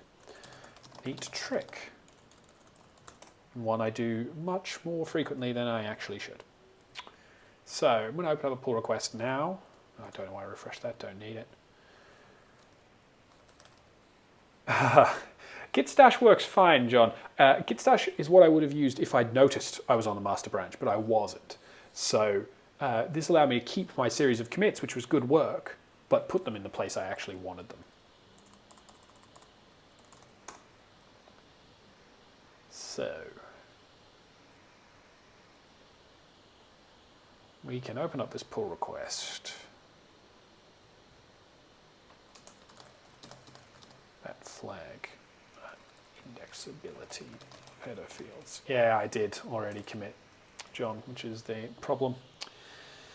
Sad. This is needed for Python Hyper-h2 issue 194. HPAC to accept and emit special tuples that can be used signal indexability, a header field. So we create this pull request. What I actually want from this is the issue number so that I can update the changelog appropriately. History. API changes. Backward compatible. Added header tuple and never indexed header tuple. Classes that signal whether a given header field may ever be indexed. In HTTP2 header compression,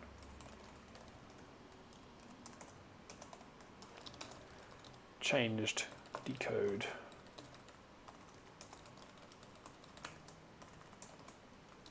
to return the newly added header tuple class and subclass. These objects behave like two tuples, so this change does not break working code. Okay. What issue number do we get? 38. Changelog for 38.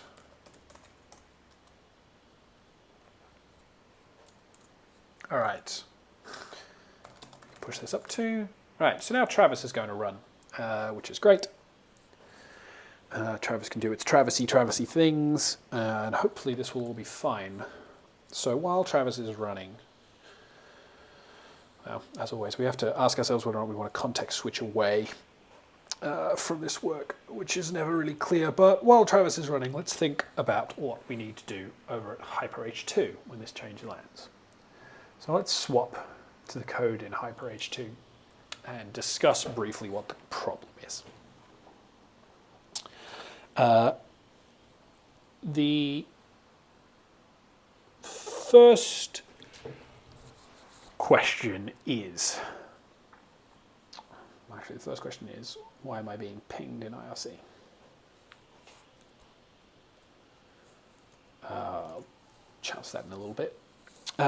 So, the first question is, well, the first difficulty, the first reason that Hyper-h2 is an interesting case is that Hyper-h2 needs to work with a range of HPAC releases, and I'm very, very reluctant to raise the minimum HPAC version that I'm prepared to accept here. I suppose I could, and I think perhaps I did with the other dependency, so it might not be the end of the world.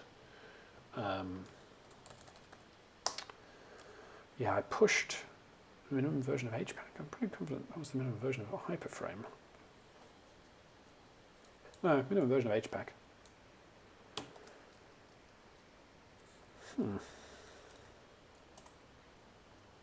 If I'm about to release HPAC 222, then perhaps I actually don't need to worry about running with multiple versions. So the concern was whether or not I had to support running with old versions of HPAC, which do not have these classes. Because if I do, then the types are all different and everything gets a little bit sad. But I think maybe I don't need to do that. And if I don't need to do that, then that makes my life substantially easier.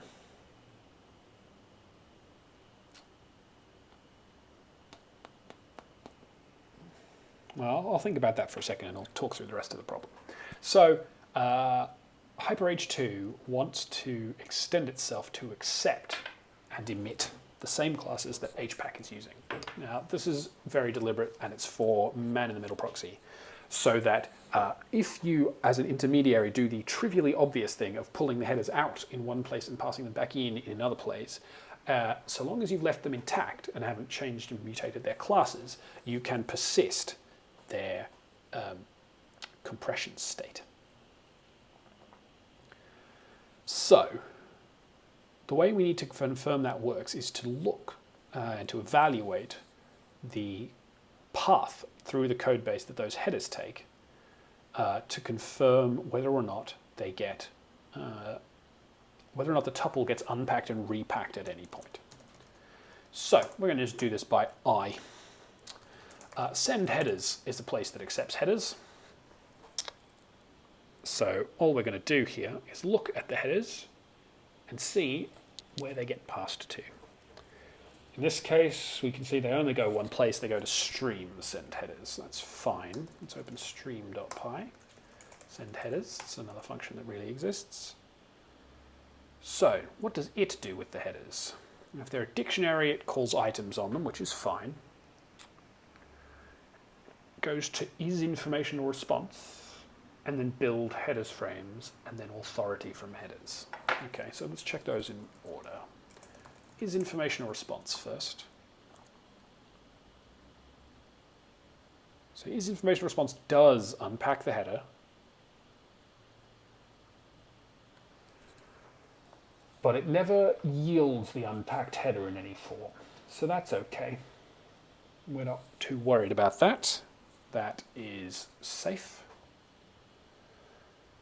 Let's also look at authority from headers because it's in the same file. Authority from headers also unpacks the header, but it only returns the value, so that's okay. We don't care about that. So then the only other one is build headers frames. Build headers frames does what I was suspecting something would do, which is that it unpacks and repacks the header, creating a new tuple. So this code here needs to be changed. So we know that, we'll write it down.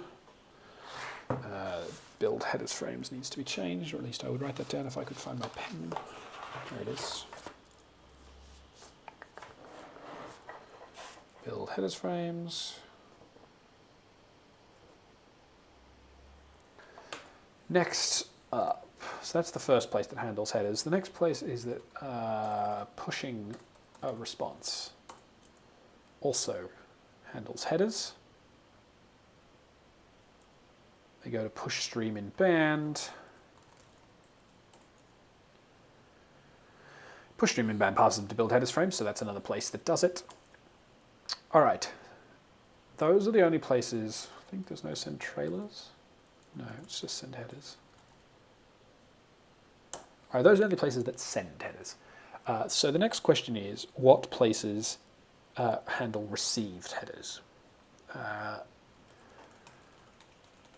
Headers come on two types of frames. They come on headers frames and they come on push promise frames. So we need to check both the receive functions for these.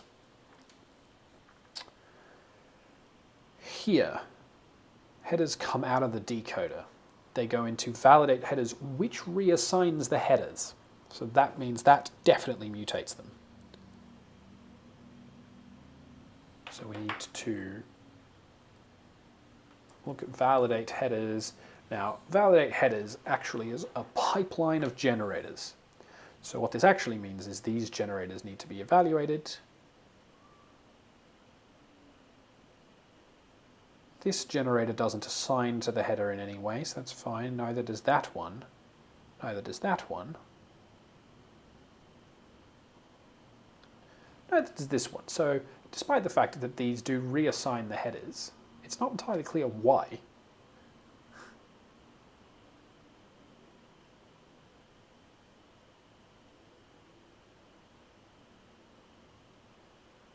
Does this ever skip a header? We've got a raise, we've got a raise, we've got a raise. That's it. It doesn't look like we would actually need to consume this header list in any form, but we do.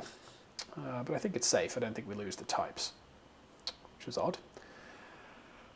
So stream receive headers is the next place that touches it. That's got is informational response, but that doesn't set the headers, and I think we already checked. Is informational response doesn't set anything in the header list, so that's fine.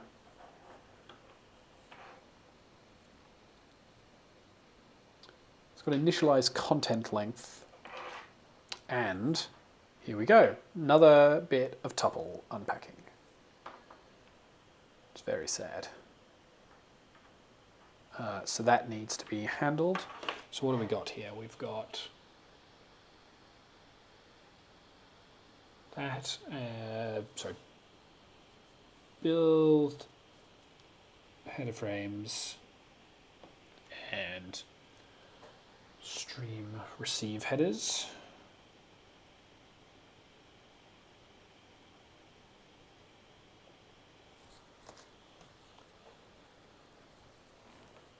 We also receive them on push promise frames.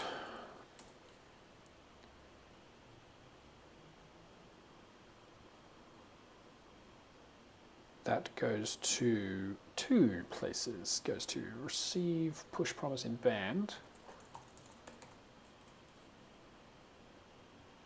which encodes the headers.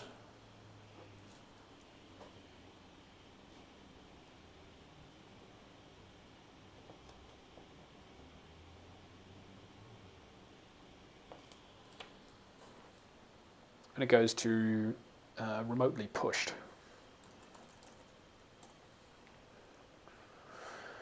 And remotely pushed only does authority from headers, so we don't care about that. Okay. So those are the only places in this code that touch the headers, which means there are 3 places that are currently doing the wrong thing with headers that need to be changed.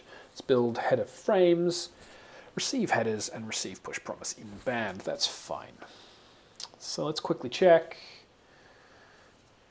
Travis is apparently, I'm refreshing the wrong page. Travis has apparently not done anything of any interest yet on this test, which is underwhelming.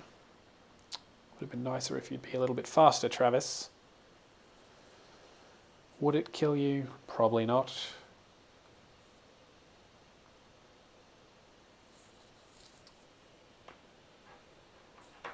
In the meantime, though, a decision has to be made about whether or not I'm going to continue supporting the older version of HPAC, or I'm inclined to say no. Inclined to say drop that support for that version of HPAC and carry on without it.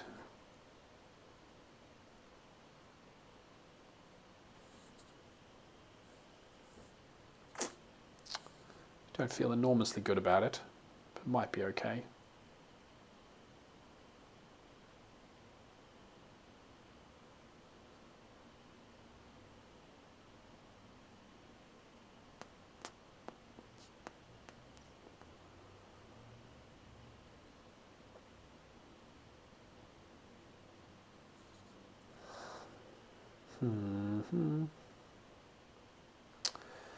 So the key way it affects the code, if I continue to support the older version of HPAC, I have to maintain a compatibility function because building tuples isn't like building the other class. Now, I can create a factory function, but I don't really want to.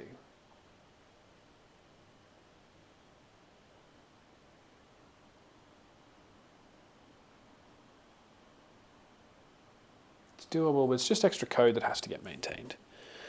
I'm a little bit inclined to say, given that I've already bumped the lower version number once, that I might just bump it again. The downside of that is, that means I have to push HPAC2 before I can do that change. I guess that's probably just okay, really.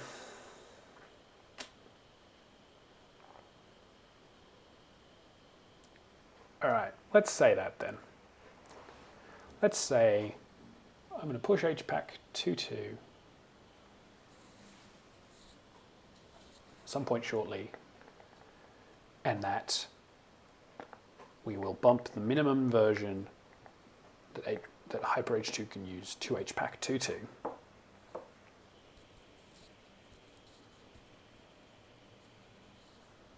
And we can then just safely depend on the existence of these classes. I think if we do that,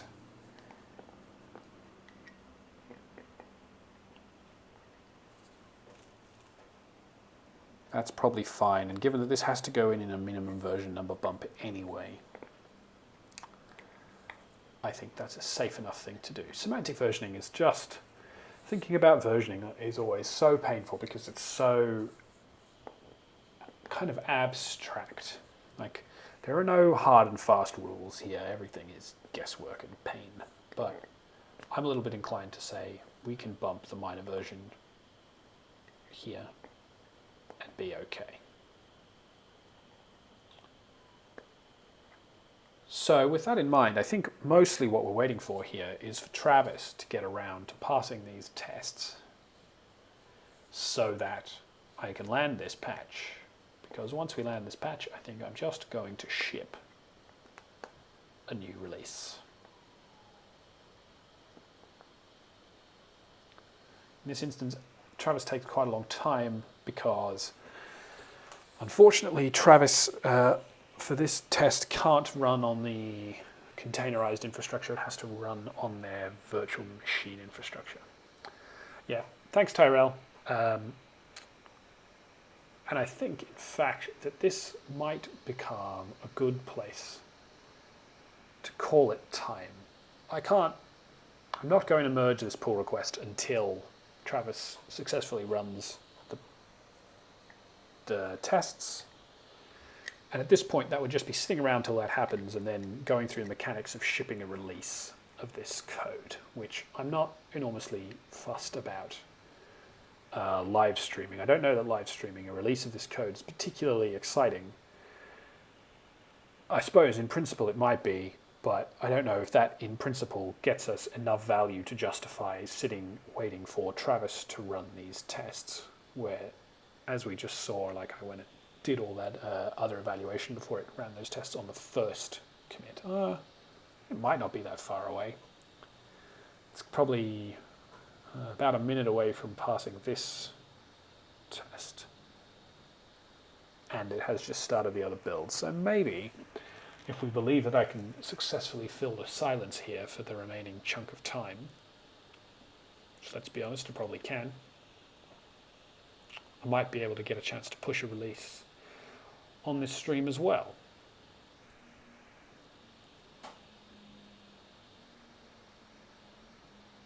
Alright, that's build's gone green, so we're just down to one run here for this first one to come out green.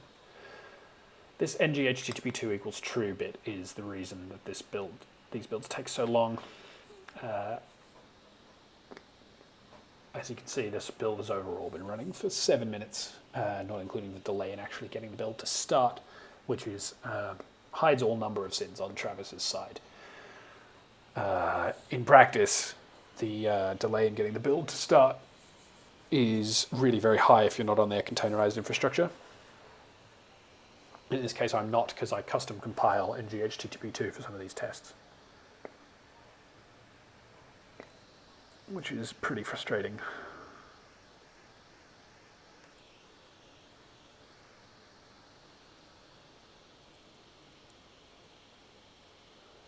Now, we'll let this go green, please.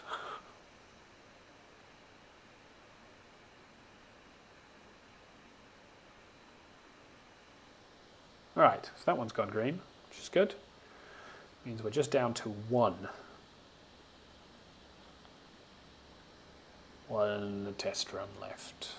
Reality is it's probably going to take a very long time. So we're not going to sit around here for the 10 minutes that require this to wait. So I'm going to call this stream done.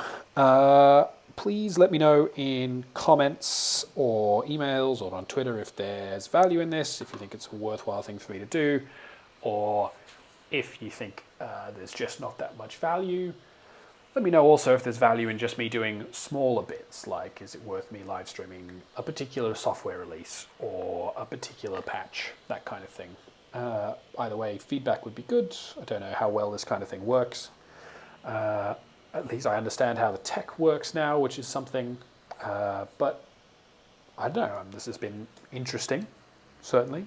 I'm kind of looking forward to hearing from people about whether or not they found it valuable.